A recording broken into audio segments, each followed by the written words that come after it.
Well, it's another edition of the Coors Light CSU Basketball Coaches Shows. We come to you live from the Beach House Grill in Old Town Fort Collins. And coming up for the next hour, we'll talk Colorado State Rams basketball. We'll first start talking about the women's basketball team with Kristen Holt in the first half hour. And then Tim Miles joins us for the second half hour as we'll talk some Colorado State men's basketball. But happy to be bringing in Kristen Holt. Kristen, how are you? I'm fine. How are you? Yeah, good. It's a little warmer of an evening here as we had last week. I remember walking in the door down here to the Beach House Grill last week, just freezing. But we get that nice Colorado weather. That's right. So it's one thing I know when you bring in recruits, you have to sell them on the fact that, hey, this Fort Collins climate is very, very nice, and you get 59-degree days like we did today, oftentimes. Right. Yep. Last year when we had a recruiting weekend, fortunately, the weekend that it snowed big time against, I think the football team was playing Utah. I don't know if you remember that, but we had our Colorado kids here, so that was good. That's right. Those are the times that you want the Colorado kids there. Right. Some of the warmer weather kids, you like to bring them on days like today. Right. Well, the Rams sitting at 8-8 and 1-2 in Mountain West Conference. Kind of a hit-and-miss type of week for you guys, Kristen. Yeah. You bounced back, great win against New Mexico at home this past Wednesday night, 71-60, second consecutive year that the Rams have knocked off the Lobos at Moby Arena. Then a tough setback down in Fort Worth on Saturday, a 66-40 setback to the Frogs of TCU. Let's start with the New Mexico game. And you're coming off the loss at Wyoming, where I know you weren't pleased at all with your team's performance, but that's a great bounce-back win this past Wednesday. It was, and it was an extremely fun game because everyone contributed, and we played great team ball on both ends of the floor, kept our turnovers down, the lowest total of the season at 11, played really good defense, and just did a lot of effort things, and I thought our defense looked a lot better and made me feel like, okay, yeah. the week of practice did help us, and so that was good to see, and it was a very good win. Just got to scratch your head and say, gosh, one week we don't show up like that, and the next week we come out and we have great intensity, great focus. And I was reading some of the quotes from New Mexico coach Don Flanagan after the game, and he said, hey, listen, they took it to us. That's the story. Well, we were just real aggressive, and we were, we play a gap defense, and we were in the gaps, and we kept them from penetrating, and I just really thought they were on their heels pretty much from the get-go, and they're a good. New Mexico has some good talent. I mean, there are some players there that I'd love to have on our team. I think they have some nice players. It just didn't seem, especially on that night, that they were really playing together very well, and we were, I think we had 16 offensive rebounds in that game, and just were doing a lot of the effort things, and the team that I have is.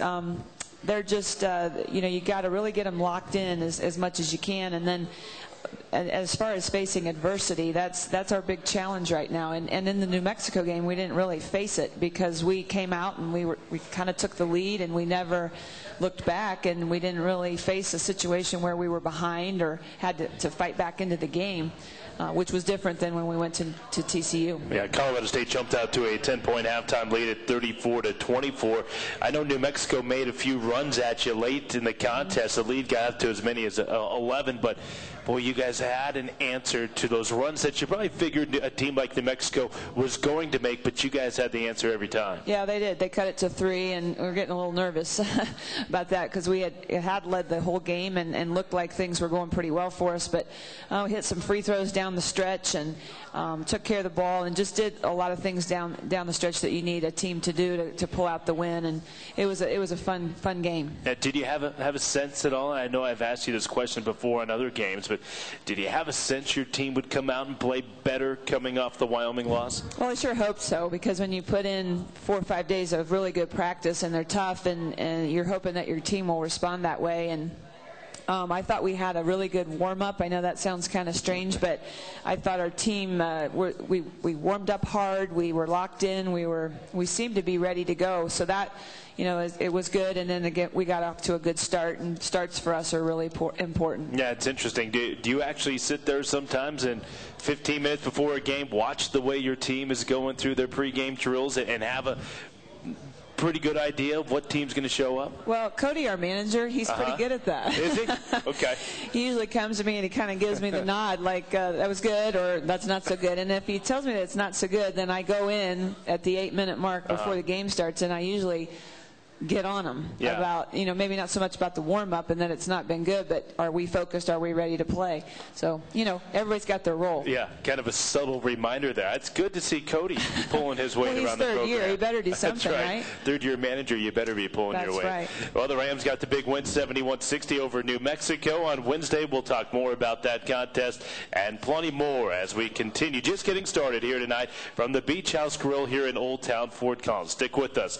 From Nelligan Sports, the Colorado State Sports Network. Well, back here on a Monday night, the Coors Light CSU basketball coaches show. We're live at the Beach House Grill in Old Town, Fort Collins. We're here every Monday evening throughout the duration of the basketball season, 6 p.m. to 7 p.m. Invite you to come on out and enjoy the festivities. Well, Poudre Valley Health System, they're proud to be the exclusive healthcare sponsor of Ram Athletics, and they're proud to state that when you need medical care, they're here for you. For more information, visit pvhs.org. Talking Colorado State women's basketball with head coach Kristen Holt. Rams are 8-8 on the season, 1-2 in conference play, and a nice win over New Mexico, 71-60 last week. And that's a game in which you said you only committed the 11 turnovers, but on the flip side, you guys were able to force 17. That to me says you guys had a good defensive effort. We did, and that's I think our defense. I talked to the team a lot about that. Our defense needed to create some offense for us, and we've kind of scaled back our efforts to run in transition, and just when we do that, now we're getting more transition baskets. Go figure. But and even in the TCU game, I mean, I know it was a high turnover game for both teams, but we forced TCU into 24. So we're making things happen defensively, and now just on the offensive end, we just got to do a better job of taking care of the ball, and we did in the New Mexico game. Yeah, they get 71-60, the victory over New Mexico. That was on Wednesday. Then you go down to Fort Worth to take on TCU this past Saturday. You would lose 66-40. You guys got off to a very, very slow start. I happened to catch the first half on television. And sorry about that. Yeah. Well, it was hard to watch because I know your basketball team is better than what they were showing in that first half. I think you guys were down 22 at one point in the first half. But did you expect your team to go down there and compete better, especially coming off a victory like you guys had? Yeah, I mean, I certainly thought we would start off a lot better than we did. And I think we had 10 turnovers in like the first, I don't know how many minutes of the game. And it's just one person cutting one way, we're passing it the other, that type of thing, out of bounds. It was just extremely frustrating. And I think when you look at TCU's defense, they were much more pressuring the ball. They were out in the passing lanes a lot more than what we had faced against New Mexico. That's nothing that we didn't tell our kids, but actually going up against that, I just thought we were extremely wimpy. I thought they took the ball from us a lot, and just our freshmen, they struggled a lot, and we just didn't get great play. Now Chantel was tremendous, and then Mix came off the bench and scored some points for us, and we got some points in transition, so we started to make a run. But I think we were down 18-3 right from the get-go, and it's just another hole to dig out of. That's a hard place to play, though, going into the day, and TCU is outstanding in that building. They are. I think they're 73-10. It's something ridiculous like that. Yeah. So that's a good basketball team on their home court, but it's a good basketball team overall. TCU with that win went to 12-6, 4-0 in conference. I remember asking you last week. I said, "Well, is Wyoming maybe the class of the Mountain West on the women's side this year?" And you said, "No, I think it's TCU." And I imagine your thoughts and opinions haven't changed. No, no. I mean, even though the Wyoming game, they beat us by a lot more than TCU, I still, Emily Carter for them is, she's really improved her game. She's a very good player. She's a very good shooter.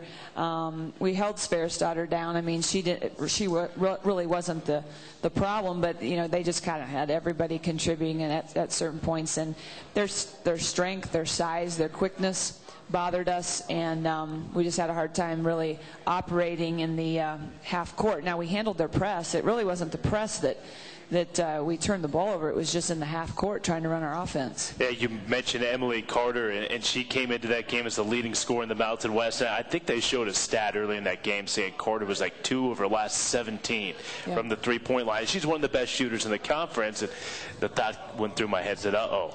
Let's hope this isn't the game she breaks out, and then she hits her first couple, and you're thinking, oh, no. Yeah.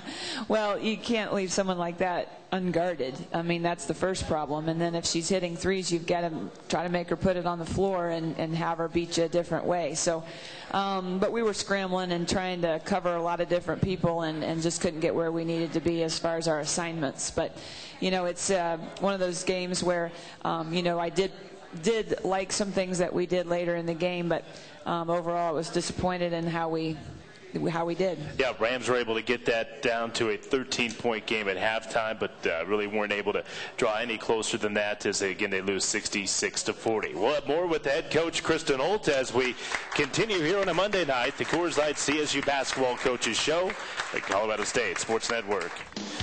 Moving right along here tonight from the Beach House Grill, Old Town Fort Collins. Happy to have you with us. Coors Light CSU Basketball Coaches Show. Brian Roth joined by women's basketball coach Kristen Holt. The Rams suffering a loss down at TCU on Saturday, 66-40. I don't want to belabor that game too much more, but the 31 turnovers is the one number that, when I was looking at the box score, just stuck out to me. That's a big reason why you're not going to win down there in Fort Worth when you do that. Yeah. Well, that's right. And then we didn't capitalize on the 24 turnovers that we created from them. So it's and they did obviously on us. So it's it's the turnover problem is it's not that we don't emphasize it in practice, and it's not that we don't talk about it. It's we get rushed, we get ahead of ourselves, we try to make things happen, and then we turn it over. And then on the flip side of it, then your team can also get really tentative and pass up open opportunities. And so it's just getting them to play within a flow of confidence, but also, you know, taking care of the ball. You mentioned Mixandra Porter, your sophomore guard, 12 points, only player in double figures for you, but looked like she was aggressive offensively, and I know that's a good sign. Yeah, it was and we kind of had them in a little bit of an open court game there for a while, just because Chantel was, she had 5 steals, 8 rebounds. I know she had over 10 deflections, and so she was creating a lot of situations out there where we got the ball and then we could kick ahead, and Mix is good, and with the pull-up jumper, and she got us, kind of sparked there and put us on a run a little bit and got the lead cut down, and so she did a nice job, and I think she had 2 turnovers in 22 minutes, which is really good. Again, with the loss, the Rams fell to 8-8 on the year, 1-2 in Mountain West Conference play, but not a lot of time to lament the losses. You guys have the short turnaround as Colorado State women will be on the court coming up tomorrow night against UNLV. It's an early start time at Moby Arena, so if you're planning on coming out, and if you're not, you should come out. It's not at 7 o'clock start, 5:45 for television. You guys are doing an orange out. We are, yeah. And does that mean new uniforms? Well, no. Okay. We like our uniforms, so we want to wear them as much as we can. But we will be sporting the orange warm-up T-shirts. Okay. So, but yeah, and it's a 5:45 tip with us being on the mountain, and so it'll be good. And UNLV, their record may not indicate it, but they're good, and they've played all the Mountain West Conference opponents so far very close. TCU, San Diego State, they've been close games. So we know that we have a tough challenge ahead of us.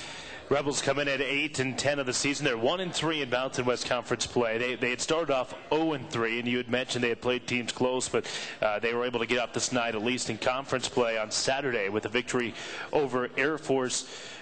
You guys have beaten the Rebels, though, 5 consecutive times. What is it about UNLV that brings the best out of your club? I don't know. I really don't.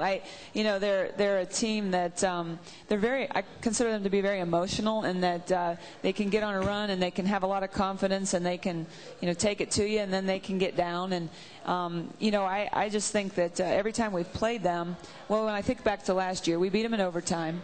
And we had a short bench because Megan had fouled out and Natalie Vandenadel had fouled out. So, that was an awesome win at their place. Yeah, Mestog hit the game-winning 3. She did, yeah. And then at our place, we jumped out on them early, and they never recovered. And we had a pretty big win, I think. And just a case of where you kind of set the tempo and were the aggressors, and they didn't respond. So, I don't know. I mean, I think there are probably certain teams that maybe our kids even feel confident against, and this may be one of them. Yeah, again, we mentioned the Rebels beat Air Force on Saturday 63-52. They're led by Kelly Thompson. I remember her from last year at about 14 points a game. How do you guys go about defending her? Well, she can shoot the three, and she's a thicker-bodied kid that we'll put it on the floor a little bit, but she is definitely going to fire it. She's going to get her shots, and she's a good player. And I think to me, she's more of a streaky shooter, and you just hope that she's not getting off to a good start, because then she'll hit them with her eyes closed. So she's very much makes that team go. Yeah, and then Jamie Smith, she was one of the top freshmen in the conference 2 years ago.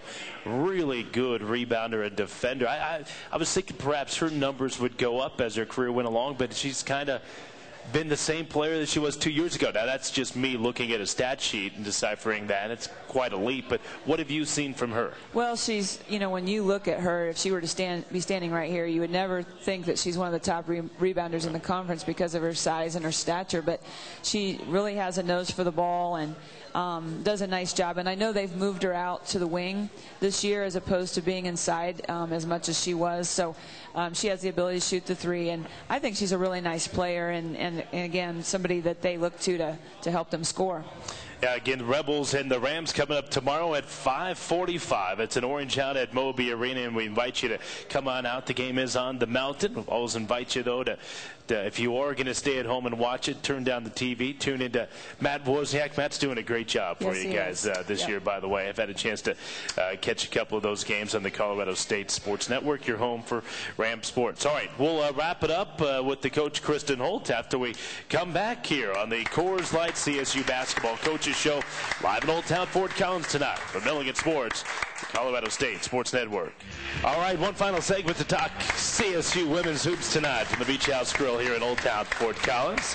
Colorado State mentioned they get UNLV coming up tomorrow night, 5:45. Tip-off from Moby Arena against the Lady Rebels. And then coming up on Saturday, the Rams will hit the road, travel to the Marriott Center in Provo to take on 11-6 BYU team. It's a Cougar team that has opened up conference play at 3-0. What do you know about BYU? Well, I know that their press has hurt us in the past, and I can expect that we'll see some pressure. They have a 6'7", 6'8" Do they really? kid Wow. that starts for them, and I haven't watched a lot of film on them, but you can definitely pick her out. She's running up and down the floor. Hard to miss. But yeah, it'd be nice for us to have a good showing there because we have not played well in Provo the last few years. And one of the challenges being a radio play-by-play guy for CSU, when you go in and play BYU each and every year, you think their entire roster is turned over, but it's not true because it's just the last names that have changed. Half the team gets married. Mindy Bonham, who's their leading scorer, used to be Mindy Nielsen. She's a Colorado kid, I believe, right? She is. And now Corianne Wood is now Corianne Fraughton. Yeah. I guess. I know, yeah. I remember Corianne Wood from last year. She's a nice player, and she always seemed to be a pretty physical player that you guys had a tough time with. Yeah, she has always been someone that's come off the bench, and this year she's starting and married, and life's changed, so they're good. They've got a lot returning from last year, and I'm sure that they're looking this year to make a big push. Yeah, BYU takes on TCU coming up on, I believe, Wednesday night.